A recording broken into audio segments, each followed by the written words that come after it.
1800 hours Pakistan Standard Time. Assalamu alaikum. This is Radio Pakistan. The news read by Sumaira Kamal. First, the headlines. The Supreme Court has adjourned hearing of the petition of PMLQ leader Pervez Ilahi against Deputy Speaker Punjab Assembly's ruling till Monday. Foreign Minister has urged the students to work hard for progress of Pakistan. Pakistan's ambassador to China says a large number of Chinese companies are establishing their businesses in Gwadar under the CPAC.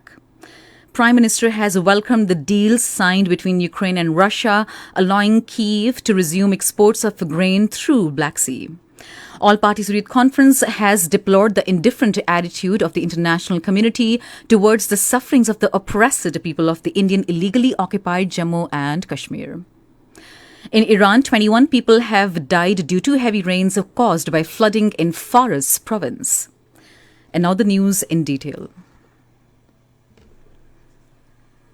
A three-member bench of the Supreme Court, headed by Chief Justice of Pakistan, Justice Umar Ata Bandial, conducted a hearing of the petition filed by PMLQ leader Chaudhry Pervez Ilahi against Deputy Speaker Punjab Assembly's ruling at Lahore Registry today. In his remarks, the Chief Justice said that the case cannot be decided without hearing the stance of the other side. He further said that the final verdict of this case will be announced on Tuesday. Deputy Speaker Punjab Assembly Sardar Dost Muhammad Mazzari did not attend the hearing. However, he was represented by his lawyer Irfan Qadir, who submitted documents before the court during the hearing. Later, the Chief Justice adjourned the hearing of the case till Monday, saying that hearing of the case will now be held in Islamabad. Earlier, Hamza Shahbaz Sharif took oath as Punjab Chief Minister this morning. Governor Punjab Balighur Rahman administered oaths to him in a simple but graceful ceremony at the Governor's house in Lahore. Hamza Shahbaz retained the office of Chief Minister of the Punjab by securing 179 votes in the runoff elections held during the Punjab Assembly session in Lahore last night. His opponent, Chaudhry Pervez Ilahi, secured 176 votes. Interior Minister Rana Sanaullah Khan says action will be taken against anyone who is taking law in his hands in the name of protest. Talking to newsmen in Lahore today, he said the PTI workers and the leaders gathered outside the Supreme Court Lahore Registry last night after defeat of their candidate in the Chief Minister's election and entered the building by crossing the walls. The Interior Minister said the PMLN respects judiciary as it is necessary for the rule of law in the society. Minister for Planning and Development and Special Initiatives, Professor Ehsan Iqbal, has held PTI Chief Imran Khan responsible for the destruction of country's economy. Addressing a press conference in Lahore today, he said that the country is paying the cost of the deal signed with the IMF by the previous regime. He further said that Imran Khan wants to exploit institutions for the sake of his vested interest. He said that energy plants of 11,000 megawatts were executed during our government. He demanded to hear the case of a deputy speaker's ruling by a full bench. The minister further said that everyone has to play a responsible role to steer the country out of economic crisis. He said that economic stability and development of the country is our topmost priority. Foreign Minister Bilawal Bhutto Zardari and Foreign Secretary Sohail Mahmood interacted with students of Narayan Jagannath Vaidya School hailing from different districts of Sindh. On the occasion, the students were briefed on different aspects of life and career in the Foreign Office. The Foreign Minister encouraged them to work hard for progress of Pakistan and wished them a bright future. Pakistan's ambassador to China, Moinul Haq, says that China-Pakistan economic corridor with Gwadar port as its main component will play a vital role in the future economic development of Pakistan. In an interview, he said the CPAC is one of the most important flagship projects of the 5 corridors launched under Belt and Road Initiative. The ambassador said under the first phase of the CPAC, several major energy projects, including hydro, wind and solar projects, have been executed. He further said under the second component of this phase, infrastructure, highways, waterways and bridges have been built across Pakistan to improve the communication and road infrastructure. Moinul Haq said the third important component of the first phase was the Gwadar port, which is almost complete and functional. About Special Economic Zone being set up in Gwadar, he said a large number of Chinese companies are setting up their businesses there. The ambassador said the CPAC is entering into phase 2, which is even more important and focused on industrialization, agriculture, social well-being of the people, poverty alleviation and green economy. This is Radio Pakistan. Prime Minister Shahbaz Sharif has welcomed the deal signed between Ukraine and Russia, allowing Kyiv to resume exports of grain through Black Sea. In a tweet today, he said Ukraine grain deal linked in Istanbul is historic victory of diplomacy, signifying that all crises can be averted through meaningful engagement.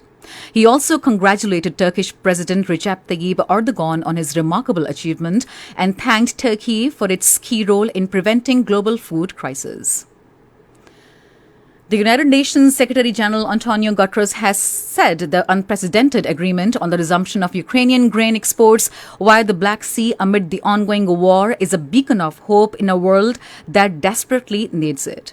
Speaking after inking the deal in Istanbul, he thanked Turkey for its facilitation and persistence in the signing of the grain deal. The UN Secretary-General said it will bring relief for developing countries on the edge of bankruptcy and the most vulnerable people on the edge of famine. Explosions have rocked a key Ukrainian port just a day after Kyiv and Moscow reached a landmark deal to allow the resumption of grain exports. Ukraine military said that 2 missiles hit the port city of Odessa in the early hours today. In a post to social media, the Ukrainian military's Southern Command Center said 2 caliber missiles hit the port, while 2 more were shot down by air defense systems. Illegally detained senior leader of All Parties Hurriyat Conference Naeem Ahmed Khan has deplored the indifferent attitude of the international community towards the sufferings of the oppressed people of Indian illegally occupied Jammu and Kashmir. According to Kashmir Media Service, Naeem Ahmed Khan, in a message from New Delhi's infamous Tihar jail, said the people of Indian illegally occupied Jammu and Kashmir have been facing the worst Indian state terrorism for the last over 7 decades. The world has now been watching it as a mute spectator. The Modi-led fascist Indian government has launched a new move to Indianize the illegally occupied Jammu and Kashmir and eradicate its Muslim identity. In its latest move, the Modi regime is renaming public institutions in the territory after the Indian forces personnel and prominent persons killed in various attacks in the territory. An official spokesperson said the identified institutions will be renamed after the killed troops, policemen and other prominent persons. At least 21 people have died and 3 others are missing after heavy rains caused flooding in the southern Iranian province of Fars. Officials of the local Red Crescent Society aid group today confirmed the deaths.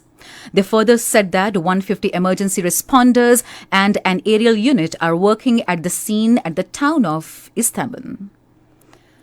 Pakistan has extended heartfelt condolences to the government and brotherly people of Iran over the loss of precious lives and material damage as a result of floods in the southern Fars province.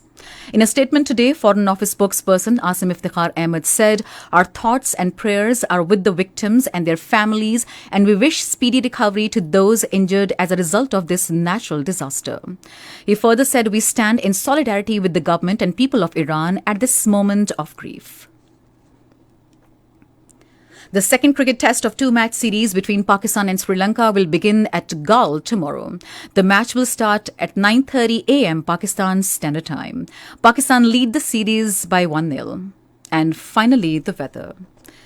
More rain, wind and thunder shower is expected in Sindh, Balochistan, Punjab, Islamabad, Khyber Pakhtunkhwa, Kashmir and Gilgit-Baltistan during the next 12 hours. However, scattered heavy rainfalls are likely to prevail in South Punjab, Sindh, Lower Khyber Pakhtunkhwa and Eastern Balochistan. To end the news, here are some of the headlines once again. The Supreme Court has adjourned hearing of the petition of PMLQ leader Parvez Ilahi against Deputy Speaker Punjab Assembly's ruling till Monday. Foreign Minister has urged the students to work hard for progress of Pakistan. Pakistan's ambassador to China says a large number of Chinese companies are establishing their businesses in Gwadar under the CPAC. And that is the end of the news. For more news and analyses, log on to our website, radio.gov.pk. And also watch live streaming of our bulletins on the link facebook.com/radio, Pakistan News Official.